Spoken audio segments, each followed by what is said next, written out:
Good morning students. 12वीं वाले बच्चे, सिद्धि हिंदी विद्यालय के इस ऑनलाइन क्लासेस में आपका स्वागत है। अब यहाँ पे हमारा ये जो लेसन चल रहा है भक्तिन, तो भक्तिन के तरह तरह की उसकी जो सोचने की स्थिति है, किस प्रकार से उसका जो कार्य है, महादेवी वर्मा के घर में आकर किस प्रकार से वो रहती है, शहरी जीवन के चकाचौंध में वो पागल नहीं हो जाती है, अर्थात ग्रामीण संस्कृति को उसने अब तक संभाल के रखा है, ये बात महादेवी वर्मा ने हमें बताई। अब इससे थोड़ा और आगे बढ़ते हैं और देखते हैं कि भक्तिन किस प्रकार से संस्कृति जो है वो संस्कृति को संभाले हुए है। शास्त्र का प्रश्न भी भक्तिन अपनी सुविधा के अनुसार सुलझा लेती है। मुझे स्त्रियों का सिर झुकना अच्छा नहीं लगता। अंत में मैंने भक्तिन को रोका। उसने अकुंठित भाव से उत्तर दिया कि शास्त्र में लिखा है। कुतूहल वश में पूछी बैठी, क्या लिखा है? तुरंत उत्तर मिला, तीरथ गए मुंडाए सिद्ध। कौन से शास्त्र से यह रहस्यमय सूत्र है, यह जान लेना मेरे लिए असंभव ही नहीं था।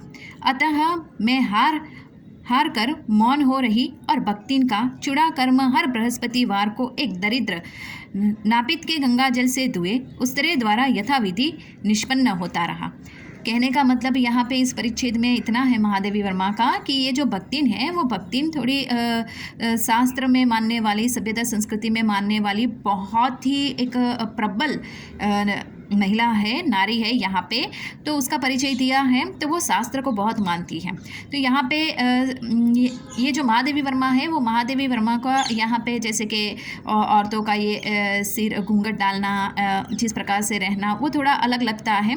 तो यहाँ पे भक्तिन जो है वो उसका पूरे मतलब सपोर्ट करती है, उसको समर्थन देती है। किस बात कि शास्त्र में लिखा है कि औरत को सिर ढकना है, किस प्रकार से रहना है, तो वो बिल्कुल सही है। तो यहाँ पे वो तुरंत ही मतलब वो गुत्थी को सुलझा देती है कि शास्त्र में खुद लिखा है कि तीरथ गए मुंडाए सिद्ध, अर्थात यहाँ पे जो इंसान होते हैं, जैसे कि उदाहरण के तौर पे हम लोग कहते हैं कि जैसे कि यहाँ पे हम लोग तिरुपति बालाजी जाते थे। तिरुपति बालाजी जब जाते हैं तो उस मंदिर में जाने से पहले चाहे वो नर हो या नारी, स्त्री हो या पुरुष, सबको ही अपना सिर मुंडाना पड़ता है।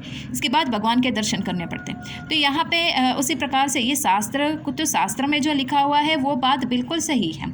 भक्ति जिस प्रकार से शास्त्र का पक्ष लेती है वो अपनी तरीके से बिल्कुल सही। वो पढ़ी लिखी तो नहीं है, लेकिन शास्त्र का ज्ञान उसे है और हर इंसान को अपने शास्त्र में, अपने धर्मों में लिखा हुआ वो अवश्य करना चाहिए। ऐसा भक्तिन यहाँ पे महादेवी वर्मा को बताती है।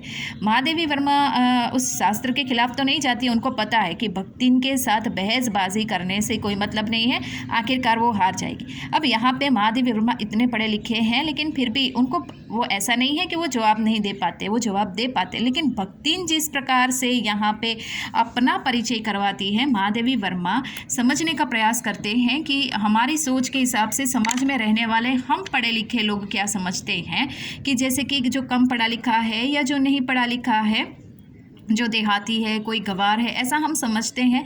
लेकिन महादेवी वर्मा का कहने का तात्पर्य है कि जो कम पढ़े लिखे हैं, अर्थात बिल्कुल नहीं पढ़े लिखे हैं, वो इंसान की सोच भी बहुत सक्षम होती है। वो भी बहुत अच्छा सोचते हैं, उनके कार्य बहुत अच्छे होते हैं। उनके पास ऐसा नहीं कि किसी भी प्रश्न का जवाब नहीं होता है। वो भी अपने जीवन की समस्याओं को समझाना, अर्थात किसी भी समस्याओं से बाहर निकलने की सोच वो रखते हैं। तो ज़रूरी नहीं होता है कि पढ़ा लिखा या ना पढ़ा लिखा होना। तो यहाँ पे ये भेद, महादेवी वर्मा पढ़े लिखे हैं, भक्तिन पढ़ी लिखी नहीं है, वो गांव की एक देहातन है। तो वो भेद यहाँ पे इस पाठ में हमें दिखाया गया है। अब थोड़ा और आगे बढ़ते हैं। पर वह मूर्ख है या विद्या बुद्धि का महत्व नहीं जानती, यह कहना असत्य कहना है।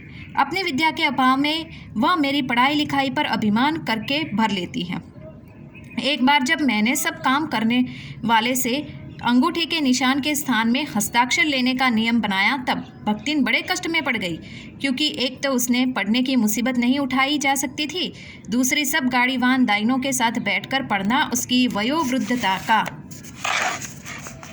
अपमान था। अतः उसने कहना आरंभ किया, हमारे मालकिन तो रात दिन किताबियनमा गड़ी रहती है, अब हमको पड़े लगा तो घर गृहस्थी कौन देखी सुनी। अब यहाँ पे भक्तिन जो है वो बहुत होशियार है। एक दिन क्या होता है कि महादेवी वर्मा ने अपने घर पे आए हुए जितने भी मतलब तज्ञ लोग अर्थात जो उनके जो विद्यार्थी थे उन सबको ये कहा कि आप अंगूठे के स्थान पे हर एक इंसान को जब पढ़ना लिखना आता है तो हर एक इंसान हस्ताक्षर करेगा। तो यहाँ पे भक्तिन जो है वो भक्तिन थोड़ी असमंजस में पड़ जाती है। और अगर कोई उसके पढ़ाई लिखाई तो पहले से ही उसने नहीं की थी, गांव में रहा तो वहाँ पे पढ़ना लिखना तो होता नहीं था, तो भक्तिन पढ़ी लिखी नहीं थी, इसके लिए यहाँ पे उसके लिए एक प्रश्न खड़ा हो गया। दूसरी एक बात कि जैसे कि यहाँ पे जो बड़े बड़े लोग थे, जो बड़े इंसान थे जो गाड़ियों में घूमते थे, ऐसे बच्चों के साथ बैठकर उसको पढ़ाई लिखाई करना वो उसकी उम्र के खिलाफ उसको लगता था। इसके लिए यहाँ पे भक्तिन थोड़ा उनके साथ पढ़ने सीखने में भी थोड़ा कतरा रही थी। लेकिन वो अपनी सफाई में ये कहती है कि हमारी मालकिन अर्थात महादेवी वर्मा तो पढ़े लिखे हैं, ठीक है, वो तो पूरा दिन किताबों में बैठे रहते हैं, तो फिर मैं ही एक हूँ जो घर गृहस्थी संभालती हूँ। अगर मैं भी पढ़ने लिखने लग जाऊँ तो घर गृहस्थी कौन संभालेगा, ऐसा वो जवाब देती है। अब यहाँ पे थोड़ा और आगे बढ़ते हैं। पढ़ने वाले और पढ़ाने वाले दोनों पर इस तर्क का ऐसा प्रभाव पड़ा कि भक्तिन इंस्पेक्टर के समान क्लास में घूम घूम कर किसी के आय की बनावट, किसी के हाथ की मंथरता, किसी की बुद्धि की मंदता पर टिक्का टिप्पणी करने का अधिकार पा गई। उसे तो अंगूठा निशानी देकर वेतन लेना नहीं होता, इसी से बिना पढ़े ही वह पढ़ने वालों की गुरु बन बैठी। वह अपने तर्क ही नहीं तर्कहीनता के लिए भी प्रमाण खोज लेने में पटु है। पटु यानी होशियार।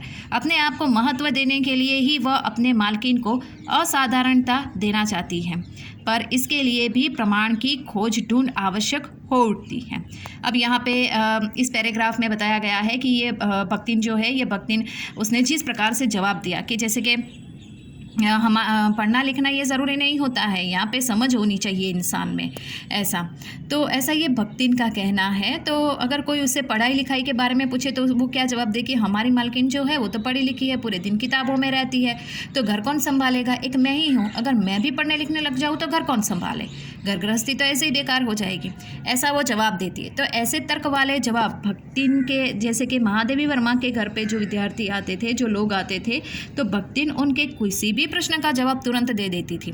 और सबको ऐसा लगता है कि भक्तिन के साथ बहसबाजी करना या तर्क उत्तर प्रश्नोत्तर करना या दलील करना ये हमारे बस की बात नहीं है, तो सब यहाँ पे झुक जाते हैं और भक्तिन जो भी कहती है उसकी बातों पर वो मतलब उसको स्वीकार कर लेते हैं कि हाँ भाई ऐसा है। तो वो इस प्रकार धीरे धीरे क्या हुआ कि वो तो जैसे कि क्लास में पूरा घूम घूम कर जो जितने भी बच्चे थे उन सभी बच्चों की मनस्थिति को समझने का प्रयास करती, किसी को अगर कुछ उस बात में अगर कोई परेशानी हो, कोई प्रश्न में परेशानी हो तो भक्तिन उसके प्रश्न का उत्तर देती। तो इस प्रकार से वो क्लास में सब में बहुत ही परिचित हो जाती है और अपना प्रमाण, तर्क वाला अपना प्रमाण यानी अपना जो अपनी सोच का जो प्रमाण है वो देने में भी वो कभी पीछे हटती नहीं थी। तो इस प्रकार यहाँ पे एक पढ़ी लिखी ना होने के साथ भक्तिन यहाँ पे जो होशियारी वाले, चतुराई वाले जो उत्तर देती है, इस प्रकार से वो सभी विद्यार्थियों में भी वो बहुत ही प्रचलित हो जाती है। ठीक है, तो बच्चों यहाँ पे इस वीडियो में हम यहाँ तक देखते हैं, फिर इसके आगे वाले वीडियो में ये करीबन हमारा ये जो लेसन है वो 2-3-4 वीडियो और चलेगा और उसके बाद ख़त्म होगा। उसके बाद स्वाध्याय प्रश्नोत्तर की चर्चा होगी। तो यहाँ पे बच्चों थोड़ा थोड़ा याद रखेगा कि भक्तिन का स्वभाव कैसा है, किस प्रकार से दिखती है। देखें यहाँ पे ये चित्र मैं आपको दिखा रही हूँ कि भक्तिन जो है वो घर में किस प्रकार से रहती है, उसका पहनावा कैसा है। उसके पहनावे को देखकर ही महादेवी वर्मा ने उसका नाम भक्तिन रखा। वैसे इसका मूल नाम जो है वो क्या है वो आगे मैंने बताया, क्या नाम है उसका, लक्ष्मी। चलो बच्चों यहाँ तक हम रुकते हैं। आगे वाले वीडियो में हम भक्तिन कौन कौन से नए नए कार्य करती है, वो कौन कौन से उसके अलग प्रकार के कार्य है वो हम देखेंगे। Thank you.